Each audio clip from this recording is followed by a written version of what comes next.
बिस्मिल्लाहिर्रहमानिर्रहीम। आज का जो हमारा टॉपिक है वो प्रोबेबिलिटी पे है।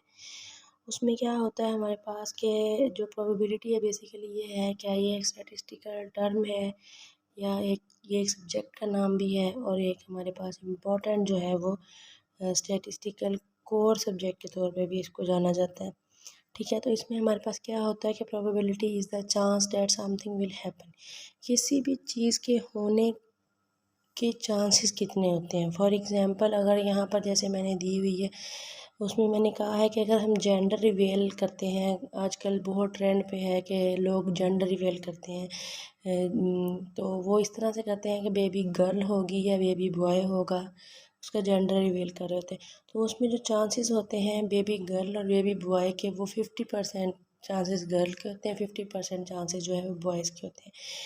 तो हमारे पास बेसिकली क्या है, जैसे कि अगर हम बेसिकली स्टैटिस्टिक्स में जो अक्सर एग्जांपल्स यूज़ होती है वो हेड और टेल की होती है।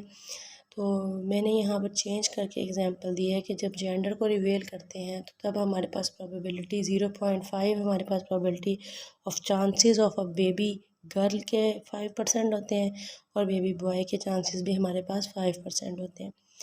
अच्छा, प्रोबेबिलिटी की जो हमारे पास वैल्यूज़ आती हैं वो हमेशा 0 से 1 के दरमियान में लाई करती हैं। ना तो प्रोबेबिलिटी नेगेटिव हो सकती है और ना ही हमारे पास प्रोबेबिलिटी जो है वो 0 से लेस हो सकती है, और ना ही वो 1 से ग्रेटर हो सकती है। जितनी भी न्यूमेरिकल वैल्यूज़ या जितनी भी हम प्रोबेबिलिटीज़ की जो है कंडीशंस अप्लाई करेंगे उसमें जो हमारा आंसर होगा वो हमेशा 0 से 1 के दरमियान में होगा।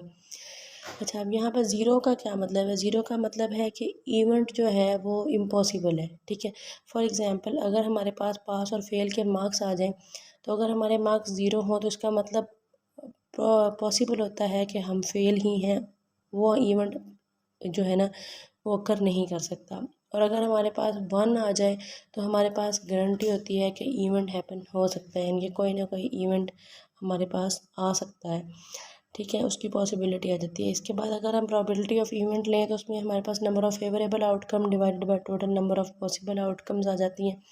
इसका क्या मतलब है? नंबर ऑफ़ फेवरेबल आउटकम में आ जाएगा कि अगर हम कहें कि प्रोबेबिलिटी ऑफ इवेंट की जगह पे मैं बेबी गर्ल ले लूँ, तो ऊपर जो आ जाएगा प्रोबेबिलिटी कितनी है उसकी बेबी गर्ल की, वो 1 है, और टोटल हमारे पास जो है आउटकम, जो पॉसिबल आउटकम्स हैं वो कौन से हैं, बेबी गर्ल और बेबी बॉय 2 हैं।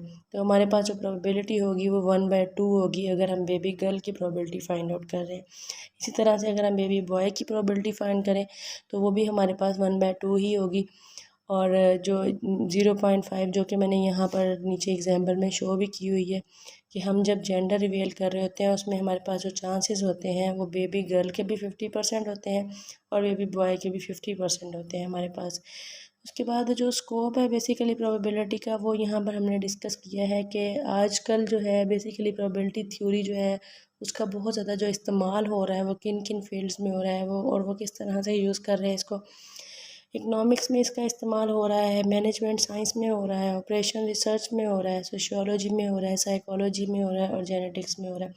वो अपने इंपॉर्टेंट डिसीजन लेने के लिए प्रोबेबिलिटी का यूज़ करते हैं कि जो उनके पास प्रोबेबिलिटी वो अज्यूम करके बैठे हैं कि ये चीज़ अक्कर हो सकती है या नहीं हो सकती, उसकी प्रोबेबिलिटी कितनी है, उसके चांसेस कितने हैं। यानी कि जो वो एक प्रोडक्ट लॉन्च करने जा रहे हैं उसके सक्सेस की प्रोबेबिलिटी क्या है, उसकी फेल्योर की प्रोबेबिलिटी क्या आएगी हमारे पास। इस तरह डिफरेंट जो सब्जेक्ट्स हैं उनमें डिफरेंट किस्म की प्रोबेबिलिटीज़ जो है हमारे पास यूज़ होती है।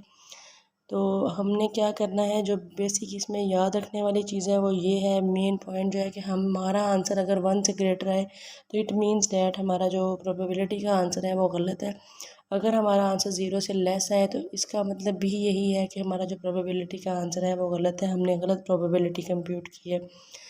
और जो है इसमें हमारे पास ये टर्म्स यूज़ हो रही हैं इन फील्ड्स में, ये स्टैटिस्टिक्स की जो है प्रोबेबिलिटी वो बहुत ज़्यादा यूज़ होती है। इसके अलावा भी बहुत सारी ऐसे सब्जेक्ट्स हैं जिनमें प्रोबेबिलिटी यूज़ होती है और अपनी डेली लाइफ में यूज़ करते हैं, और वो देखते हैं कि जो हम वर्क स्टार्ट करने जा रहे हैं उसकी प्रोबेबिलिटी कितनी है कि वो हमें जो है वो एक लॉस की तरफ लेके जाएगा या फिर वो हमें सक्सेस की तरफ लेके जाएगा।